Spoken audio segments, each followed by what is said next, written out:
أما بعد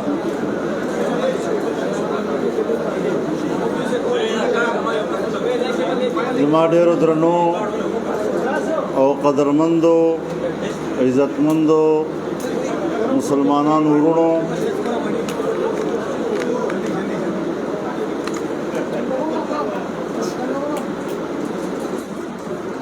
یہ جو آج تقریب منعقد ہو رہی ہے، اس لحاظ سے نہایت قابل قدر تقریب ہے کہ ہمارے صوبے کے انتہائی معزز شخصیات، ان تمام شخصیات کے معزز خاندان اور ان کے معزز رفقاء آج جمعیت علماء اسلام میں شمولیت کا اعلان کر رہے ہیں۔ محترم جناب افتخار محمد صاحب، خاور خان محمد صاحب، کلیم اللہ تورو، فضل احد خان اور اس کے علاوہ جتنے حضرات نے اس تقریب میں جمعیت علماء اسلام کے ساتھ اپنی باقاعدہ وابستگی کا اعلان کیا ہے، میں سب سے پہلے دل کی گہرائیوں سے اپنی طرف سے بھی، پوری جماعت کے کارکنوں کی طرف سے بھی آپ کو خوش آمدید کہتا ہوں اور دعا کرتا ہوں کہ اللہ رب العزت آپ کے اس فیصلے کو مبارک فرمائے اور اپنے دین کے لیے اللہ تعالیٰ اس کو قبول فرما لے۔ میرے محترم دوستو، یہ فیصلہ انہوں نے ایسے حالات میں کیا ہے جہاں پاکستان میں حق کے راستے کو اور حق کی آواز کو تقویت دینے کے لیے ان کی ہمیں ضرورت تھی، اور انہوں نے اپنی شخصیت، اپنی سیاسی اہمیت، اس کو آپ کی محنتوں، آپ کی جدوجہد اور آپ کے قافلے کا حصہ بنا دیا ہے۔ سب سے بڑی خوشی ہمیں ان کے اس فیصلے پر ہے۔ میرے محترم دوستو، یقیناً جن حالات سے ہم گزر رہے ہیں، مشکلات، معاشی مشکلات کی طرف، اور اس سازش کو پیچھے دھکیلا ہے، اور انشاءاللہ ہم ان کو بتانا چاہتے ہیں کہ ہم آپ کو پاکستان کی سیاست میں دوبارہ ابھرنے کا موقع نہیں دیں گے۔ میرے محترم دوستو، ماضی کی حکومت اب ایک قصہ پارینہ بن چکی ہے۔ اس جماعت نے، اس کی قیادت نے نئی نسل کو سوائے خرافات کے، سوائے گالیوں کے اور سوائے بدتمیزی کے اور کوئی درس نہیں دیا۔ ان کی تربیت گاہ میں ہماری نئی نسل کو یہی کچھ ملا ہے، اس کے علاوہ کچھ بھی نہیں ہے۔ لیکن میں آپ کو ایک بات بتا دینا چاہتا ہوں، علماء کرام بیٹھے ہوئے ہیں، علماء کرام کی موجودگی میں عرض کرنا چاہتا ہوں کہ جناب رسول اللہ صلی اللہ علیہ وسلم کے عہد مبارک کی پوری تاریخ، آپ کا ایک ایک قول، آپ کا ایک ایک اٹھنا اور بیٹھنا، آپ کا ایک ایک فرمان، صحابہ کرام کی روایتیں سب ہم تک پہنچی ہے، کوئی رہی نہیں۔ دو باتیں رہ گئی ہیں، ایک یہ کہ اس دور کی کوئی گالی امت کو منتقل نہیں ہوئی، اور دوسرا یہ کہ منافقین کی کوئی روایت آج امت کے پاس موجود نہیں ہے. ٹھیک ہے نا؟ تو انشاءاللہ یہ میں اس لیے کہہ رہا ہوں آپ کو تاریخ اور شریعت کے حوالے سے ان کا مستقبل معلوم ہونا چاہیے کہ نہ ان کی گالیاں تاریخ میں رہیں گی اور نہ ان کا منافقانہ کردار اور نہ اس حوالے سے ان کے خرافات کبھی تاریخ پہ نقش نہیں ہوں گے. تاریخ پر اگر نقش ہوں گے تو آپ ہوں گے، آپ کی قربانیاں ہوں گی، آپ کی آواز ہوگی اور آپ کا نعرہ تکبیر ہوگا.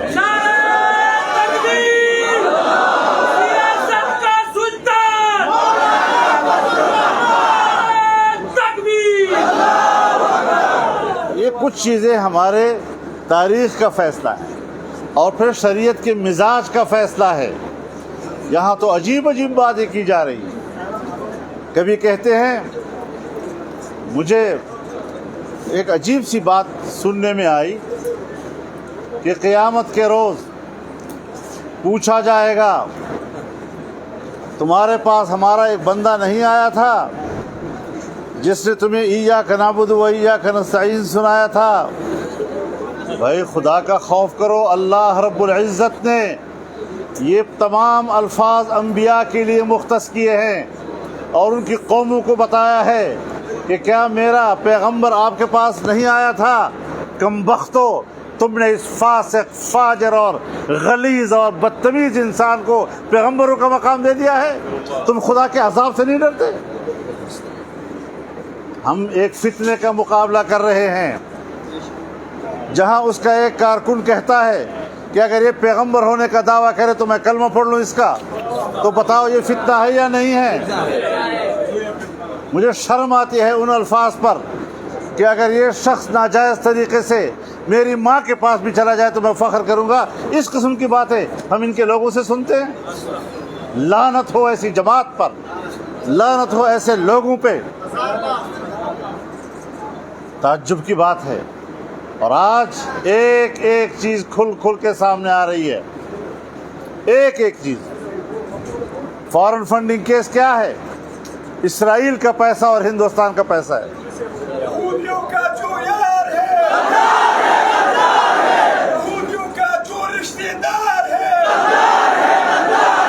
ریاستی حضرت مولانا سید حسین احمد مدنی، مولانا فضل الرحمان، تکبیر. اور ہمیں اب تو ان کو وکیل بھی مل گئے ہیں. کہتے ہیں اسرائیل کو برا بھلا مت کہو، یہ تو پیغمبر کا نام تھا. وکیل بھی مل گئے ہیں.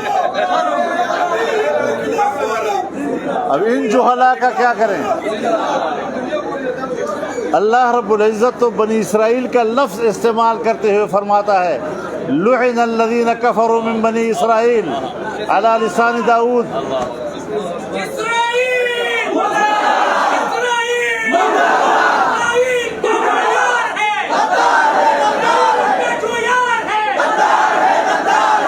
پھر تو یہود کا ذکر بھی نہ کیا جائے، وہ بھی تو اسرائیل کا بیٹا تھا.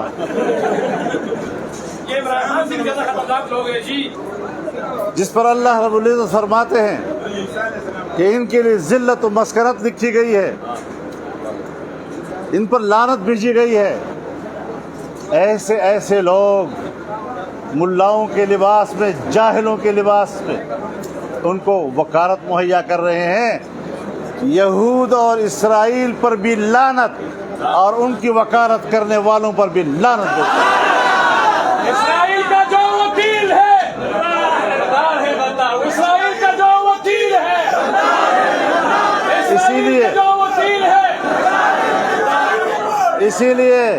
اسی لیے میں اپنے جماعت کے کارکنوں سے کہتا ہوں کہ جن لوگوں کو جماعت سے فارغ کیا گیا یہی عمل تطہیر تھا. بلا وجہ نہیں کیا ہم نے، ہم اندھے نہیں تھے. تو یہ ساری وہ صورتحال. اب آپ مجھے بتائیں کہ ہم نے پورے ملک نے متحد ہو کر ان کا مقابلہ کیا ہے. کیا وجہ ہے کہ آج پاکستان کی سیاست میں مذہبی لوگ، سیکولر لوگ، قوم پرست لوگ، نیشنلسٹ لوگ ہر طبقہ فکر کے دائیں بازو بائیں بازو سینٹرلسٹ سب اکٹھے ہیں. سب کے اکٹھے ہونے کا معنی یہ ہے کہ وہ اس کو فتنہ سمجھتے ہیں. ملک کی بقا کے لیے جنگ لڑ رہے ہیں ہم لوگ, ورنہ ہمارے درمیان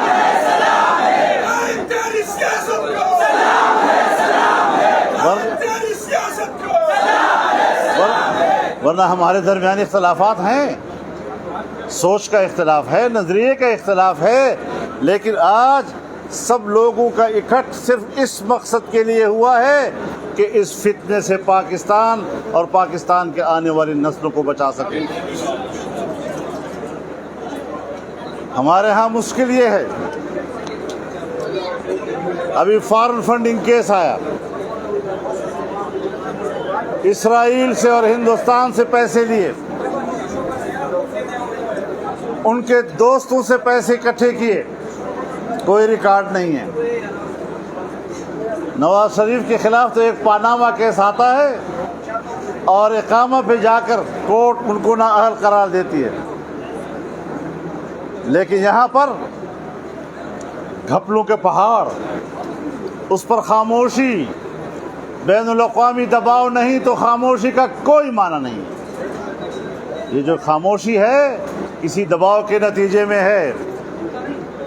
کیا وجہ ہے کہ الیکشن کمیشن ابھی تک اس کے بارے میں کوئی فیصلہ نہیں کر رہی, اور آج ایک اور کٹا کھل گیا. آج تو برطانیہ کے فائنینشل ٹائمز نے پوری سٹوری چھاپ دی ہے کہ ابراج گروپ نے کوئی ووٹن کرکٹ والے, اس کے ذریعے سے انہوں نے پیسے جمع کیے رفاہی کاموں کے نام پر, اور کوئی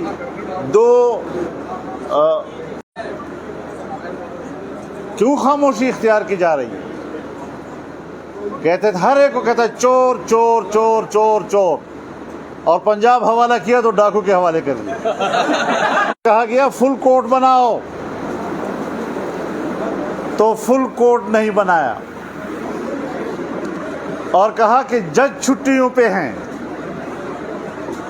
لیکن جب فیصلہ دے دیا تو اگلے ہی دن جوڈیشل کونسل کا اجلاس بلایا. تو کیوں بلایا؟ اس لیے کہ جج چھٹی پہ تھے. فل کورٹ نہیں بنایا کہ جج چھٹی پہ ہیں. جوڈیشل کونسل فوراً اسی لیے بلائی کہ جج چھٹی پہ ہیں. اور جس طریقے سے جوڈیشل کونسل کا فیصلہ آیا ہے, اور جس طرح انہوں نے ان 3 ججوں کی رائے کو مسترد کیا ہے, اگر ایک دن پہلے فل کورٹ ہوتا تو یہی انجام ہوتا ہمارے چیف جسٹس صاحب کے فیصلے کا اور ان کی رائے کا. ساری دنیا جانتی ہے کیا ہو رہا ہے ملک کا. میں تو ایسے ججوں کو, ایسے جرنیلوں کو, ایسے بیوروکریٹس کو واضح طور پر کہنا چاہتا ہوں کہ اگر آپ نے سیاست کرنی ہے تو پھر ادارے کو مت استعمال کرو, استعفیٰ دے کر میدان میں آؤ, ہم تمہارے اوقات دیکھتے ہیں کہ تمہاری پبلک میں کیا اوقات.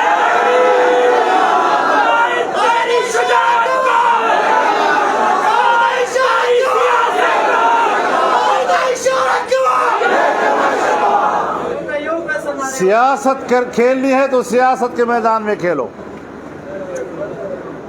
باہر سے پتھر مت پھینکو, کھیل کے میدان کو خراب مت کرو. کھیل کے میدان کو کھیل کا میدان رہنے دو. آ جاؤ میدان میں, تمہاری قیمت کا پتہ چل جائے گا کہ آپ کیا حیثیت ہے عوام میں. ادارے کو استعمال کرتے ہو, ادارے کی قوت کو استعمال کرتے ہو, اور تم اپنے لاڈلوں کے لیے استعمال کرتے ہو. یہ پاکستان عوام کا ہے, کسی ایک ادارے کے کسی لاڈلے کے لیے نہیں بنا, اس ملک کے عوام کے لیے بنا ہے. اس میں قربانیاں عوام کی ہے, عوام کے علاوہ کسی کی نہیں ہے. کوئی ہمارا باپ بننے کی کوشش نہ کرے. اس حوالے سے ہم نے بڑی سوچ سمجھ کر, ہم اداروں کا احترام کرنا چاہتے ہیں, لیکن خدا کے لیے میرے انتہائی قابل احترام چیف جسٹس صاحب ہوں یا سپریم کورٹ کا کوئی جج ہو, انتہائی قابل احترام, خیر خواہی کی بنیاد پر کہوں گا کہ خدا کے لیے تاریخ میں اپنا نام جسٹس منیر اور جسٹس ثاقب کے ساتھ مت لکھواؤ.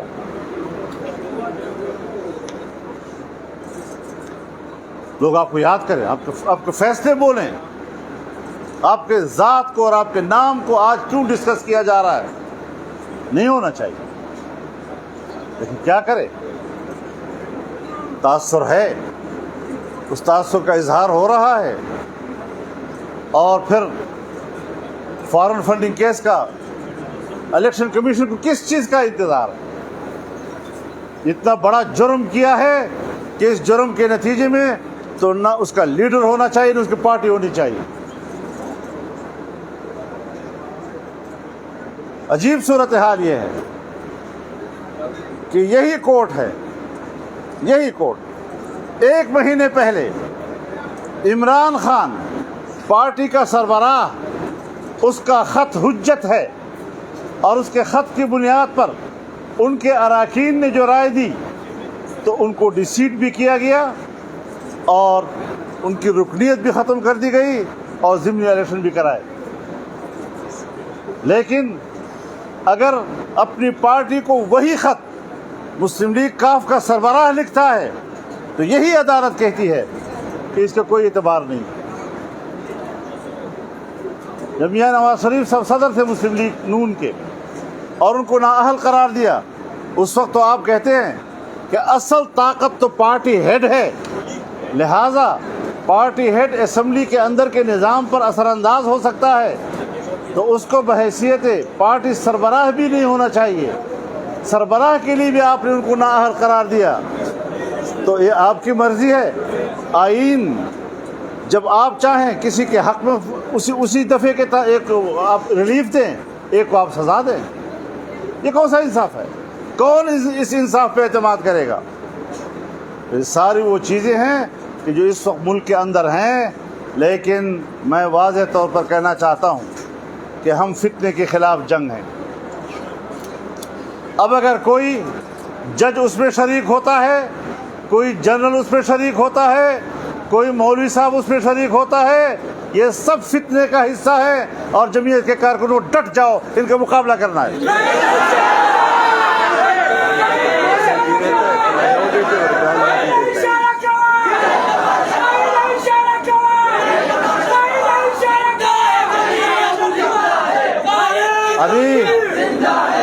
ابھی انہوں نے ایک اصطلاح بنائی, رجیم چینج.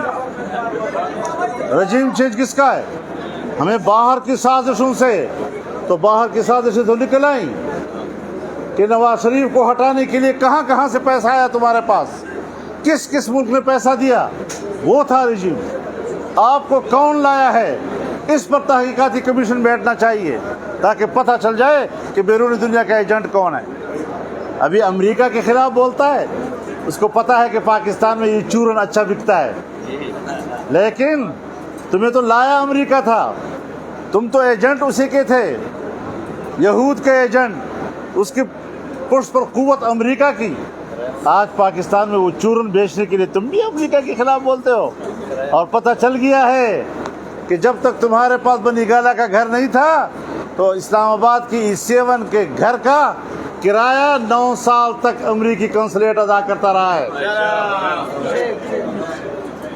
تم تو ان کے گھر میں پل رہے ہو, ان کی حویلی میں پلتے آ رہے ہو.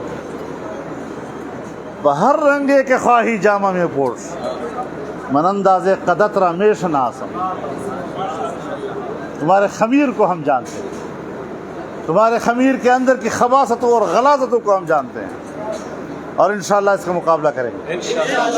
تو اس حوالے سے میں اپنی پوری جماعت کو یہ پیغام دینا چاہتا ہوں, ملک کے پورے طول و عرض میں, کہ آج جو تمام مختلف الخیال جماعتیں سے لیکن ملک کے لیے اکٹھی ہو گئے کہ بس ہم تو نہیں کھڑے ہوتے, فلانی پارٹی کو ہم نے سیٹ چھوڑ دی. نہیں نہیں نہیں, اس طرح کمپین چلانی ہے جس طرح اپنے لیے چلاتے ہو. یہ چیزیں ختم ہونی چاہیے. ہوگا تو ضمنی الیکشن میں جو پچھلے الیکشن میں دوسرے نمبر پر تھا تو ہم اس کو لیے راستہ خود چھوڑ رہے ہیں. ایک بار اتحاد کو رکھنا, قربانی دیں گے, اور پارٹیاں بھی قربانی دیں گے, ہم بھی دیں گے, اور بھرپور طور پر ہم نے یہ الیکشن ضمنی انشاءاللہ جیتنے ہیں اور ان کو بتانا ہے کہ تمہارے اوقات کیا ہیں۔ ویسے تو ہم نے ان کو اوقات صوبے میں بلدیاتی الیکشن میں بتا دیے ہیں اور انشاءاللہ آگے بھی ان کا مقابلہ ہوگا۔ یہ صبح و شام دن میں ایک بات کو 10 دفعہ تبدیل کرتا ہے، ایک جھوٹ بولتا ہے وہ نہیں چلتا تو دوسرا جھوٹ بول لیتا ہے۔ صبح سے شام تک اس کا تمام سیاسی بیانیہ جھوٹ پہ کھڑا ہے، تو جھوٹ پہ کھڑی عمارت جو ہے وہ نہیں رہتی۔ ہماری بیانیے میں کوئی فرق نہیں آ رہا۔ 2011-12 میں جو ہمارا بیانیہ تھا آج بھی وہی بیانیہ ہے، کوئی تبدیلی اس میں نہیں آئی۔ اور گرگٹ کی طرح ہم رنگ نہیں بدلتے، تمہاری طرح ہم رنگ نہیں بدل رہے۔ انشاءاللہ العزیز تمہارے گھپلے بھی نکلیں گے، تمہارا جھوٹ بھی دنیا کے سامنے آئے گا، بین الاقوامی سازش بھی سامنے آئے گی، تمہارے اسرائیل اور ہندوستان کے معاونین بھی سامنے آئیں گے، اس کے چندہ دہندگان بھی سامنے آئیں گے، اور آپ نے کس نام پہ لیا اور پھر وہ کس اکاؤنٹ میں آئے وہ بھی سامنے آئیں گے انشاءاللہ العزیز۔ ساری چیزیں سامنے آئیں گے انشاءاللہ۔ تو آپ دیکھیں کہ تاریخ کا مہاکرم یہ ثابت ہوگا۔ یہ باقی چھوٹے موٹے نظر آئیں گے، کچھ چھوٹے موٹے نظر آئیں گے، تو انشاءاللہ العزیز ان کا مقابلہ کرنا ہے۔ اور یہ جو شخصیات آج ہمارے ساتھ نظر آ رہی ہیں، آپ کے قافلے کو، آپ کے بیانیے کو، آپ کے نظریے کو، آپ کی آواز کو انہوں نے تقویت دی ہے۔ اللہ تعالیٰ اس تقویت کو قبول فرما لے اور اس کو اسلام کی فتح اور کامرانی کا سبب بنائے۔ ہم ملک میں آئین کے ساتھ کھڑے ہیں اور ہم اس ملک میں ایک اچھی تبدیلیوں کے لیے اور اچھے نظام کی جنگ لڑ رہے ہیں۔ اللہ تعالیٰ ہماری محنتوں کو قبول فرمائے۔ وآخر دعوانا ان الحمدللہ۔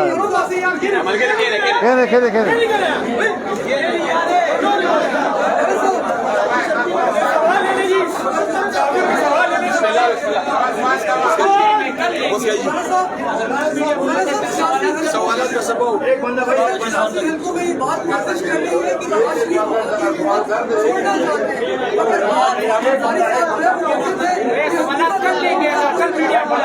سن نہیں رہا ہوں بیٹا، ذرا آپ خاموش تو ہو جائیں یار، آپ لوگ خاموش ہو جائیں تاکہ صحافی سوال کر سکے اور میں ان کو سن سکوں۔ مولانا صاحب سیاسی حلقوں میں بات گردش کر رہی ہے کہ نواز شریف وفاقی حکومت چھوڑنا چاہتے ہیں، مگر آپ زرداری صاحب نظر ہیں کہ وفاقی حکومت ہم اپنے ٹینیور تک پوری کریں۔ یہ کل بھی آپ نے رپورٹ کی ہے اور میں اب بھی کہتا ہوں کہ ایسی کوئی بات انہوں نے کی ہے۔ ہاں ابتدا میں رات تھی، تو آج 4 مہینے کے بعد پی ڈی ایم کا اجلاس ہوا ہے، تو ان کی پہلی تقریر تھی، تو اس نے اپنا وہ ابتدائی موقف جو ہمارا بھی تھا اس کا ذکر کیا ہے۔ لیکن جہاں آج ہم کھڑے ہیں اور جو موقف ہم نے لیا ہے وہ یہ ہے اور متفقہ ہے کہ الیکشن وقت پر ہوں گے، حکومت وقت پورا کرے گی اور انشاءاللہ ہم ملک کو اصلاحات کی طرف لے جائیں گے۔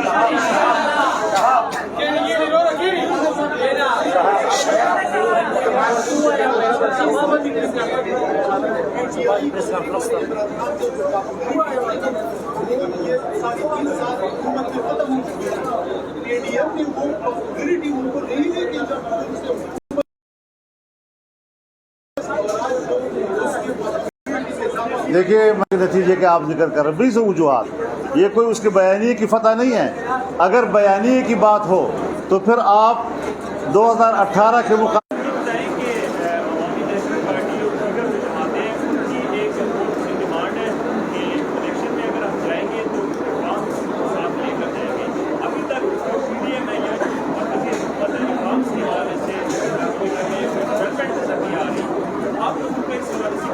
اس پر قانون سازی ہو رہی ہے، قانون سازی ہو رہی ہے۔ ایک دو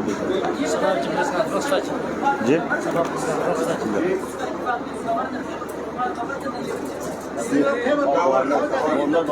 حضرت یہ ایک گورنر کی بات نہ کرے، بہت سی چیزیں ہیں جو ابھی تک طے نہیں ہوئی ہیں، تو ایک گورنر کی بات کر کے خواہ مسئلہ پیدا کرنا چاہتے ہو ہمارے لیے؟ ہاں آپ صحافی ہیں، صحافی بات کریں۔ بہت شکریہ آپ کا۔